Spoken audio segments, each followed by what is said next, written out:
Hi everyone, this is Sybil. I thought I would do a little Copic coloring process video for a project for Not Too Shabby Shop Design Team. I have had a lot of requests for quite a long time now if I would do some Copic coloring, and I just could not figure out how to edit my videos and especially how to set up my camera, but I figured it out all by my lonesome today, as well as how to edit. So I am super proud of myself, and I want to show you that I am using the new, I want to get that glare off of there, the new Whimsy stamp.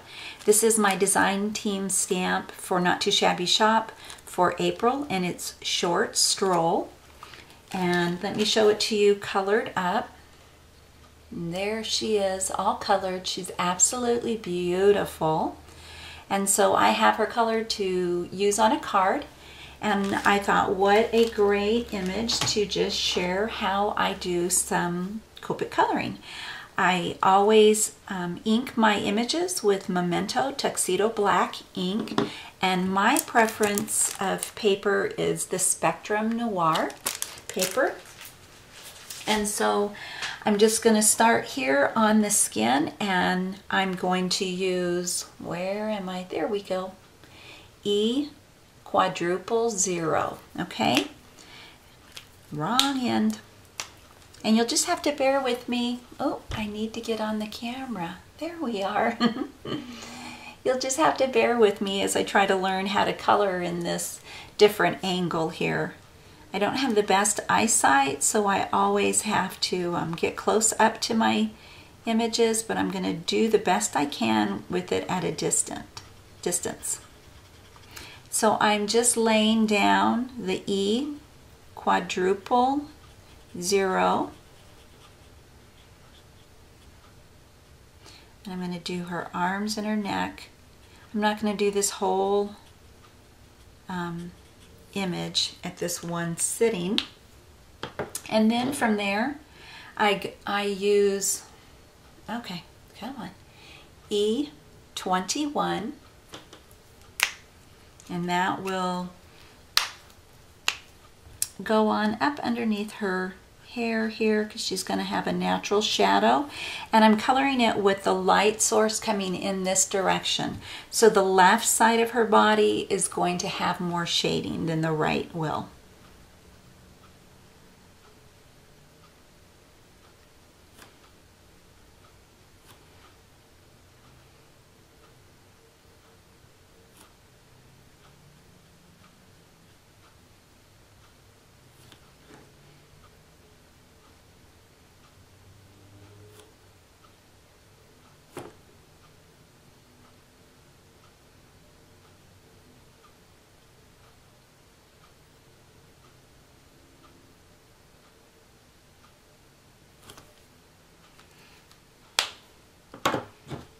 And then I'm going to take my E000, and I'm just going to bring it down from that little line, not over the whole part, just the very edge that,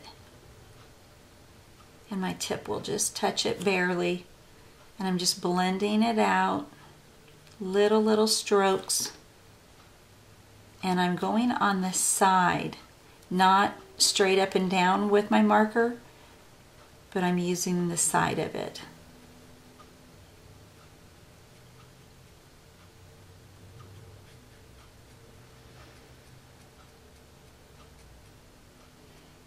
When you start shading your images, a lot of times we get kind of worried because it can look kind of scary at first when we do it because it doesn't look like it's blended in. Now I'm going to go in, talk about scary. Okay, where am I here? BV11 is what I'll be doing. And yes, that's a purple shade, but that's what's going to give the real natural shading. And it won't look real natural at first. It'll kind of freak you out the first time you try it.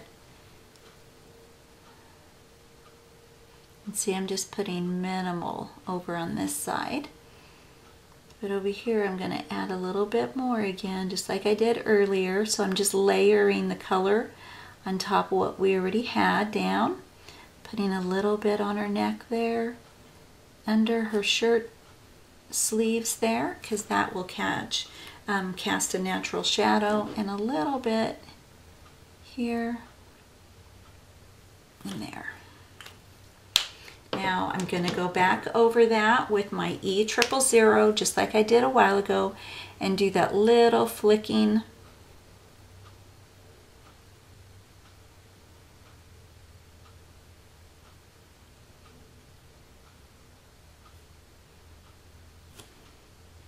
And what I suggest, if you are just starting out with the shading, just be minimal with it, be a minimalist with it. Because you can always add more, but you can't take it away.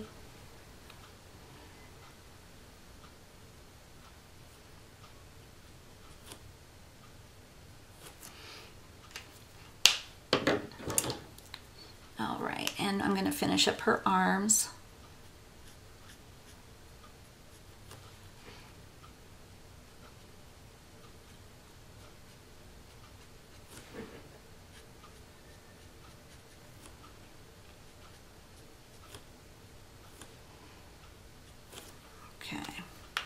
Now, because I'm coloring from a distance, I got a little bit on her shirt, so I'm just gently going over that with my colorless blender, which is 0.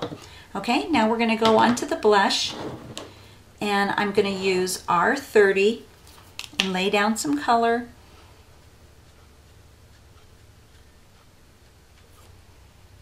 It's not a real bold color like R20. It's just a natural little blush color. But I'm just going to build it right now, okay? So that's R30.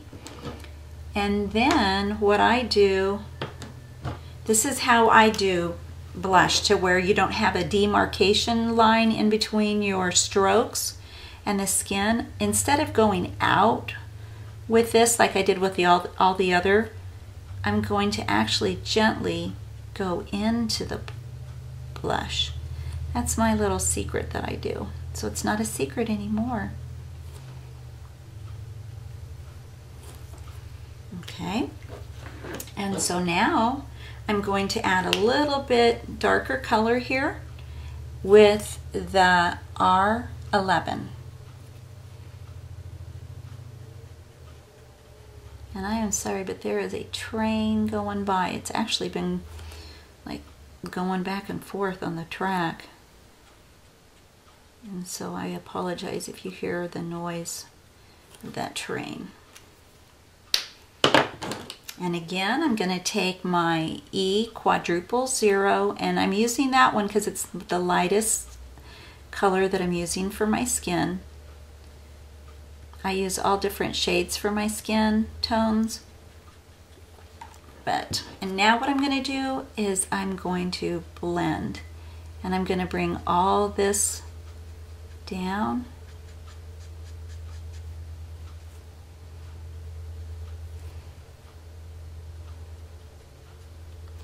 I'm going to go around here.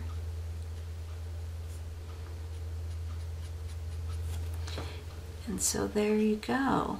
That is how I do the skin.